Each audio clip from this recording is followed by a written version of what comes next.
আজকের পার্টে আমরা ট্রেনের অঙ্ক করব। চাকরির পরীক্ষায় এ ধরনের অঙ্ক কিন্তু খুবই গুরুত্বপূর্ণ। বেশিরভাগ স্টুডেন্ট এ ধরনের প্রশ্ন যখন আসে তারা কিন্তু না করেই চলে আসে। আজকের এই পার্ট দেখার পরে আপনারা কিন্তু আর এ ধরনের প্রশ্ন চাকরির পরীক্ষায় ফেলে রেখে আসবেন না।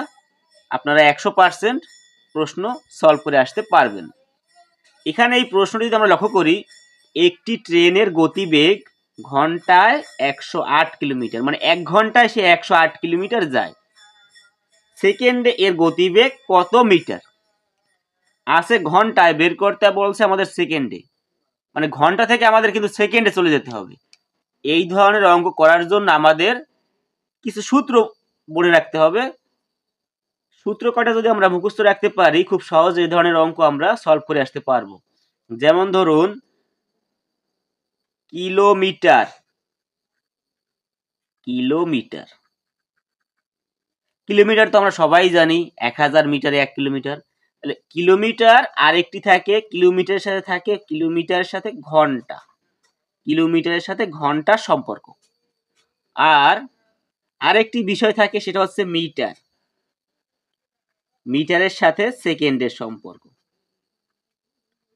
এটা আমাদের মাথায় রাখতে হবে, কিলোমিটারের সাথে ঘন্টার সম্পর্ক, মিটারের সাথে সেকেন্ডের সম্পর্ক। তাহলে এখানে আছে কিলোমিটার ঘন্টায়, ঘন্টায় 108 কিলোমিটার। ভালো করে লক্ষ্য করুন, ঘন্টায় কিলোমিটার, কিন্তু বের করতে বলেছে আমাদেরকে সেকেন্ডে। তাহলে কিলোমিটার থেকে আমাদের কনভার্ট হয়ে মিটারে পৌঁছতে হবে, মিটার বা মিটার পার সেকেন্ডে কিন্তু আমাদের পৌঁছাতে হবে। এর জন্য আমরা যে সূত্র অ্যাপ্লাই করব, যদি আমাদের বলে কিলোমিটার থেকে মিটারে পৌঁছাতে, তাহলে আমরা যে কাজটি করব, জাস্ট এই যে কিলোমিটারের যে মানটা দেওয়া থাকবে তাকে আমরা 5/18 দ্বারা ভাগ করব। এই 5, এইটা আমাদের মনে রাখতে হবে, 5/18 দ্বারা ভাগ করব। এটি কেন, এ নিয়ে কিন্তু আমার ভিডিও আছে আমার চ্যানেলের প্লেলিস্ট ম্যাজিক ম্যাথ, সেখানে কিন্তু আপনারা প্রবেশ করে এই যে অঙ্ক কেন 18/5 দ্বারা আমরা ভাগ করতে আসি সেটার ফুল ডিটেলস আপনারা সেখান থেকে পেয়ে যাবেন। আবার যদি আমরা মিটার মিটার পার সেকেন্ড থেকে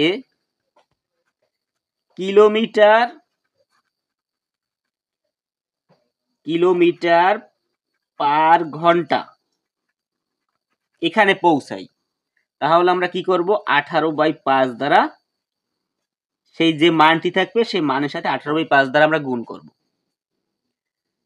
তাহলে ক্লিয়ার, কিলোমিটার থেকে যদি আমরা মিটারে যাই 5/18 দ্বারা আমরা সেই মানের সাথে গুণ করব, আর মিটার থেকে যদি আমরা কিলোমিটারে যাই 18/5। আরে মনে রাখার সহজ কৌশল হচ্ছে, কিলোমিটার তো বড়, মিটার ছোট। যখন ছোটতে যাবেন তখন ছোট সংখ্যাটি উপরে, 5 উপরে, আর মিটার ছোট, কিলোমিটার বড়। যখন বড়টায় যাবেন তখন 18 বড়, 18 উপরে থাকবে।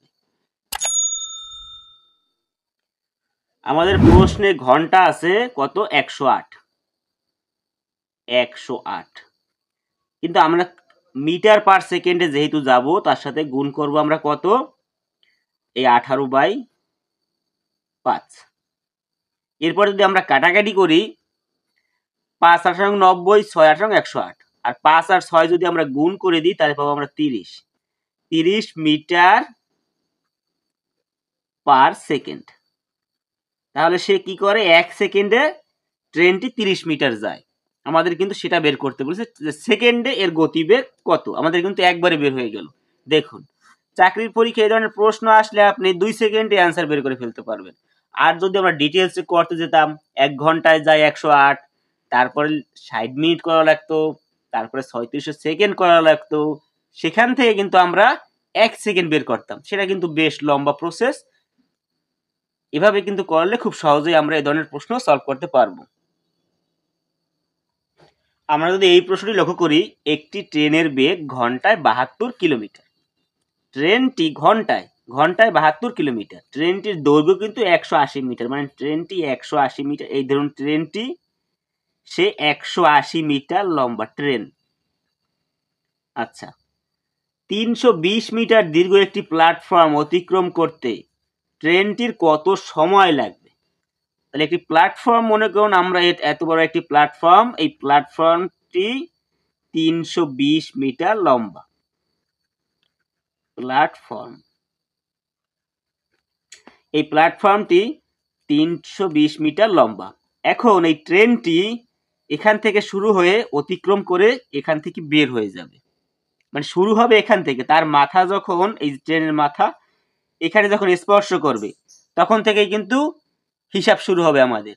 এবং যখন তার এই লেজটি যখন এখান থেকে বের হয়ে ট্রেনটি সম্পূর্ণ এই প্ল্যাটফর্ম ত্যাগ করবে, এই যে জায়গাটুকু এবং এই ট্রেনের এই জায়গাটুকু সেটুকু কিন্তু এখানে অ্যাড হবে, কারণ এইটু তো প্রথমে মাথা হেসবে, তারপরে আমাদের হিসাব শুরু।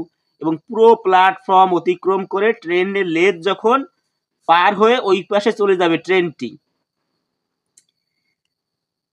তাতে কতটুকু সময় লাগবে সেটা কিন্তু আমাদের বের করতে বলেছে। তাহলে প্রথমে আমরা দেখে নিই যে মোট জায়গা কতটুকু। 320 মিটার, তো প্ল্যাটফর্ম 320 মিটার, সেটা তো আমরা বুঝতে পারলাম। ট্রেন কিন্তু 180 মিটার লম্বা, সেটুকু কিন্তু আমাদের হিসাব করতে হবে, কারণ ট্রেনটি যখন প্রথম মাথা স্পর্শ করবে তখন থেকেই কিন্তু লম্বা আর একটু বেড়ে যাবে, কারণ ট্রেনের কিছু দূরত্ব আছে। ট্রেন কত? 72 একটি ট্রেন, মানে ট্রেনটির দৈর্ঘ্য কত?